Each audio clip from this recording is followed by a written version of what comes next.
Hello and welcome back to Using Google Classroom for Online Learning.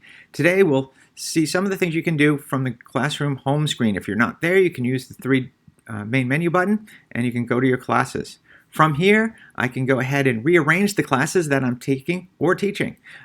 Maybe I could drag and drop and then I'll change the order for me. I can also use the question mark down here to see what's new, send feedback, ask a question, or get help, which brings me to various pieces of Google documentation. I also noticed these folders. These folders take me into a shortcut directly into my Drive and this Using Classroom folder, and you can see how Google sets up the classroom, the folder structure. If you're wondering where some assignments are, like this riddle assignment we did the first week, I'll go ahead and look in there, and this is the actual documents that you were working on in the first week. I'm going to go back up into the classroom folder one more time and just feel free to explore around, but I'm usually careful around the templates, do not edit folder. All right, let's go back to the classroom screen and let's look at these three dots.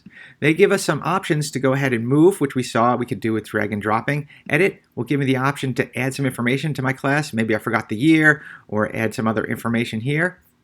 I can make a copy of this class or archive it. I don't want to touch our active class at this time, so we'll come back to that. This is a class I'm a student in. I can either move or unenroll. Unenroll will kind of delete this from my home screen.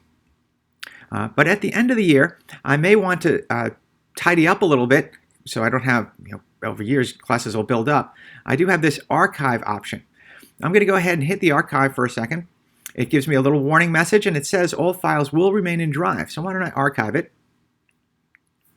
And you might be wondering the benefit of that. The benefit of archiving your classes and saving them is you might have noticed when you're in your classes, you see the symbol. This is the reuse announcement symbol since we're on the stream. Or if I go to classwork, I could use the create button and I can reuse a post. So whenever I see that symbol, I can grab assignments that I've previously assigned or used in other classes. Here's a list of all of them, or if I hit this back arrow, I can choose which class I want to reuse an announcement or a post from.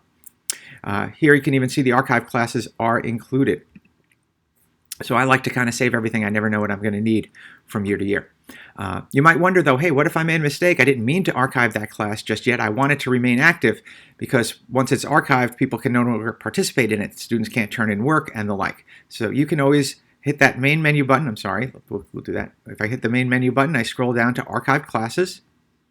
And here you'll see all of your classes that you've archived. You can tell at a glance they're archived because they have this crosshatch pattern. You'll also notice the option button on them. So here's the sample class I had just sent here. I have the option to move these, or I could drop and drag them. I can restore this, which brings it back to an active class. Or if I know this was a practice class, I'm never going to need anything in this again, I could delete it here forever. But once I delete a class out of here, out of archive, I can't reuse posts from it and all the information is gone. So I really only do that if it's a class I'm practicing with and I know I'm never going to need anything from that again.